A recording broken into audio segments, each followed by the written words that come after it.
Hi Jim, how are you? It's such a pleasure to be able to speak to you today. Well, I am fantastic, Josh. Thank you so very much. Thanks for inviting me out to play today. And I like that your background, by the way. Oh, thank you so much. I feel like you've got me beat there. Yours is far more atmospheric than mine. And like I said, Well, it's interesting. Here, I'll give you a picture of where I am here, or will I? Uh, oh wow, yeah, you've definitely got me beat with that background, I think. Looks yes, I'm at I have a bit of a retreat here in oh, the middle of the country in Missouri I from really an undisclosed location. well, I really appreciate you taking the time out to talk to me. And Jim, you're so beloved for your Disney roles, for example. But when a project like this comes along, which I think is a little bit different, how exciting is that for you as an actor? Oh, it's wonderful. It's wonderful, wonderful, wonderful. I'm an old altar boy, Catholic, and so I know all the Bible stories. I know the life of Jesus and the King of Kings. And it when I say it's an honor, I'm only serious. Every now and then I'm serious, and I'm serious when I say that. And even though some of the guys I portrayed, they were less than stellar. But that's okay. The bad guys make the good guys even look better and more valorous. And yeah, so I'm happy.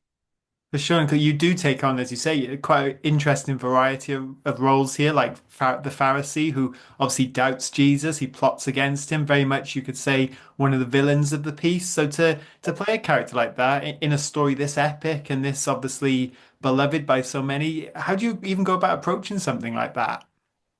Well, first of all, it was an honor, and second of all, it's you know, I think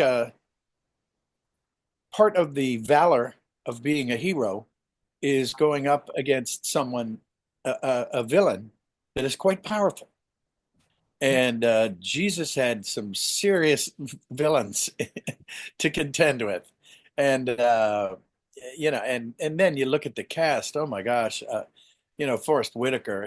I thought he was incredible forever. And then Pierce Brosnan, Uma Thurman. We go on down the line. Ben Kingsley. We could be here all day talking about each of them. And and it was obviously a labor of love for them, and it was an honor and a labor of love for me, and it's truly something I'll never forget.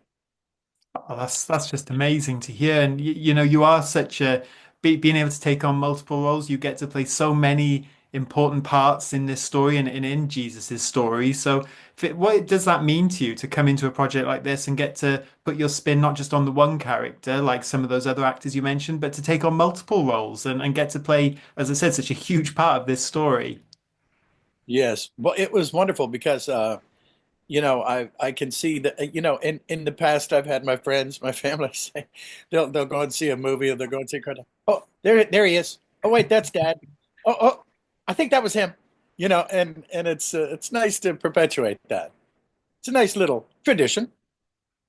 Yeah, well, I can only imagine. And as an actor, as I said, the number of roles you've done, I think would be here all day listing them. But you've played some fantastic characters. So, what does it mean to you at this point to be able to step into that recording booth and to tell stories as epic as obviously what we see from King of Kings? Wow. Well, it means everything. It's at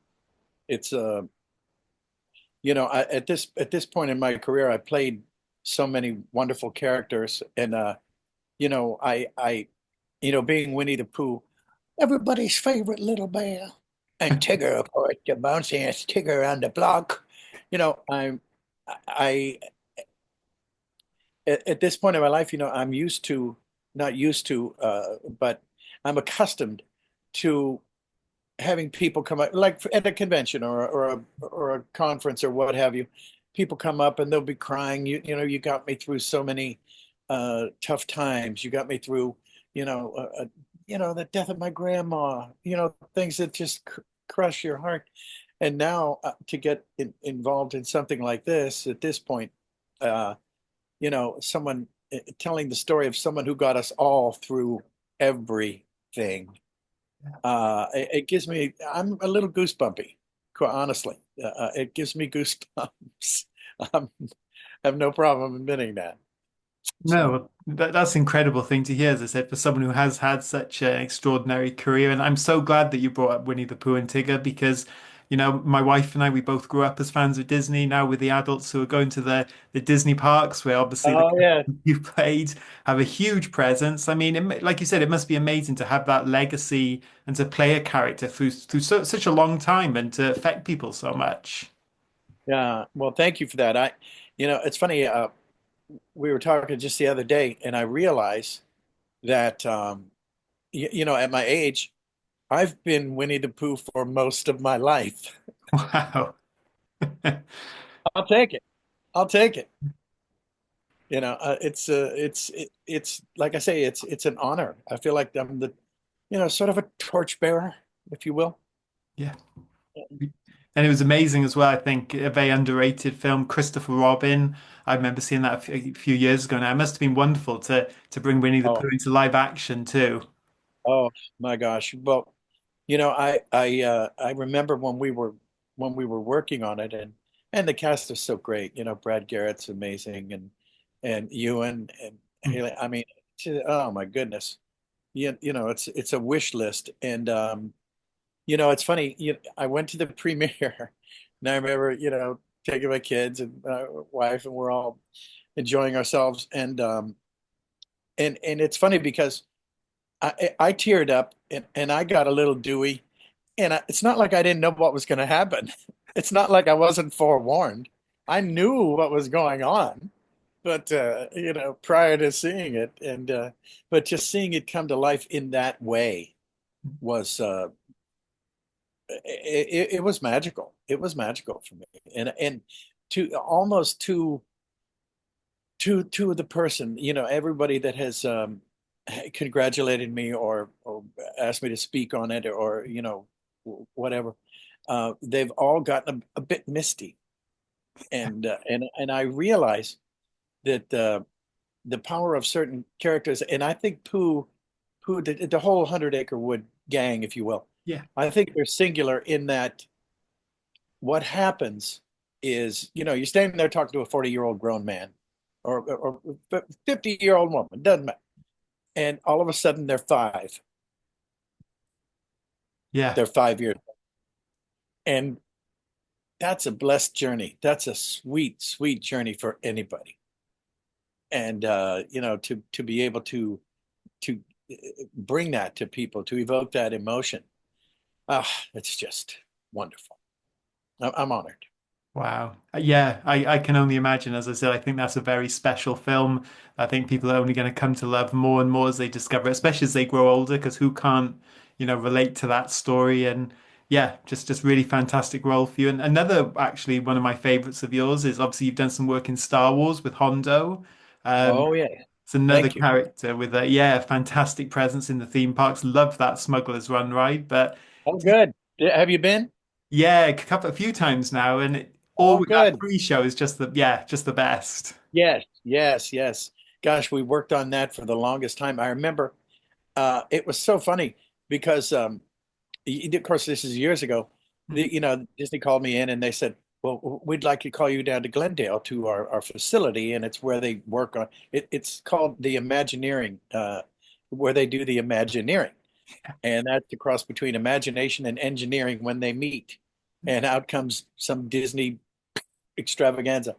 And they're walking me through, and we walk in, and it was not unlike when you're walking through the storyboards for a movie. They have big, 5 foot by 7 foot drawings and photographs, and and you're walking through the movie, and they're pointing it out, and they're doing this and that, and they're going, and they're kind of, and I realized halfway through it, they were pitching me.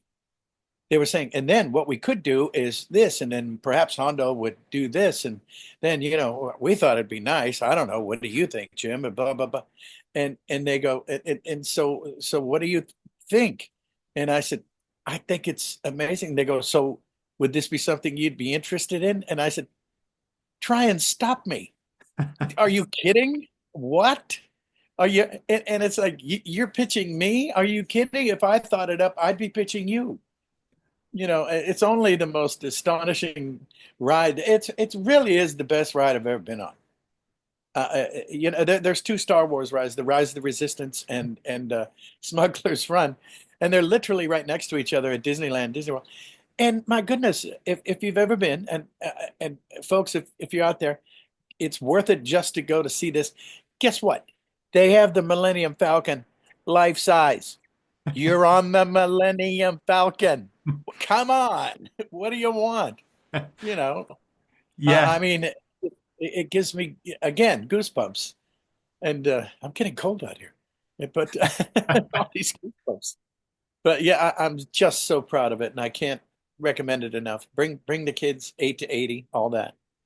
yeah. Well, I can definitely attest to that. It's so much fun, and I know a lot of fans would love to see you play that character in live action too. I know Corey Burton came back as Cad Bane for Boba Fett a few years ago, but with this Mando movie on the way, fingers crossed that happens too. Yes, yes, absolutely. Well, speaking of coming back, I will knock on wood. We'll see what is in store for our friend Hondo Ohnaka. And by the way, if you would like to invest in Ohnaka Transport Solutions, don't worry about it. Just send me all your money, and I promise I will take good care of it. Oh, that is amazing. You've made my day with that. And going back to this film because it is such a great film. I'd love to know when you're in the recording booth and you're playing these very different characters. I know you've got a great script to work with, but do you get to see the character designs and some of the animations so you can maybe help figure out their voices that way too? Oh yes, yes. And it's interesting, that like the Pharisee, you take one look at him and you go, oh, okay, he's a bad guy. You know, there's no doubt about it.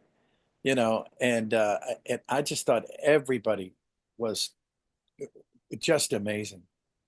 You'll never see. I thought, the job that he did with Jesus was just sublime, and it just brought him to life. And I was just honestly, I just go back to saying that I'm just being honored to be a small cog in that beautiful wheel. I don't. I'll take it, the old altar boy in me, right? Oh, that's amazing. And just one final question for you, Jim. And just another project yours, just got to quickly bring up Princess and the Frog. I know they were working on a TV series. Ray is a really beloved character, but they're now talking about doing maybe a special movie or something for streaming. Are we going to maybe see you come back as Ray and a little bit more Princess and the Frog for you? Well, I would love that. That would, I'm I've been joking about it. I know that he passed away in the film, Yeah. but I think that he should be in all the flashbacks, and Yes. we should have just one big flashback, and I think the audience will forgive us, don't you? I mean, I don't know. What can I say? I could be wrong, but anyway. But I did want to mention one thing to all our friends out there. Um, I've got a podcast that's been going now, and gosh, I think we're almost 100 shows in, and it's going great guns. And I do want to plug that, if I may, Tuned In with Jim Cummings, and that's TOON, Tuned In with Jim Cummings. And it's on Spotify, it's on YouTube, it's on all the usual uh, places. And we've been doing it for maybe a little over a year, and we're in the top 10. Wow. And we didn't know that it was impossible to do, but here we are. We're consistently in the top 10. So like and subscribe, and you will feel the difference and all of that good stuff. And there are certain things for well, you'll see there's different tiers that you can participate, and please do participate.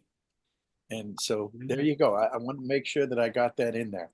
No, I will make sure, Jim, that we give that plenty of plugs because I'm sure, like all the other projects you've worked on, that too is extraordinary, and I look forward to listening to that myself. And Jim, thank you so much for your time. It's been such an honor to speak to you with the amazing work you've done, and I so appreciate your time. So thank you. My pleasure. Before we go, can I just say that I did the facial recognition for Hondo Ohnaka, Ah, Yeah. upcoming project. So stay tuned to that. And it is the 30th anniversary of the Goofy movie. Uh, Yes. uh, one of everybody's little favorites out there. So go out and enjoy. And what else? Let's see. Am I supposed to say anything else? Because there are certain things I want to make sure. And don't forget, the terror that flaps in the night, Darkwing Duck, Ah. shall return. So be there or don't. Amazing note to end on. I'm going to have to wrap, Jim, because I think Gary would be cursing me with all the other people who want to speak to you. But thank you so much for your time. I really do appreciate it. My pleasure. Thanks, Josh. Have a lovely Thanks, day. Josh. Thank you, Gary. Bye bye, both.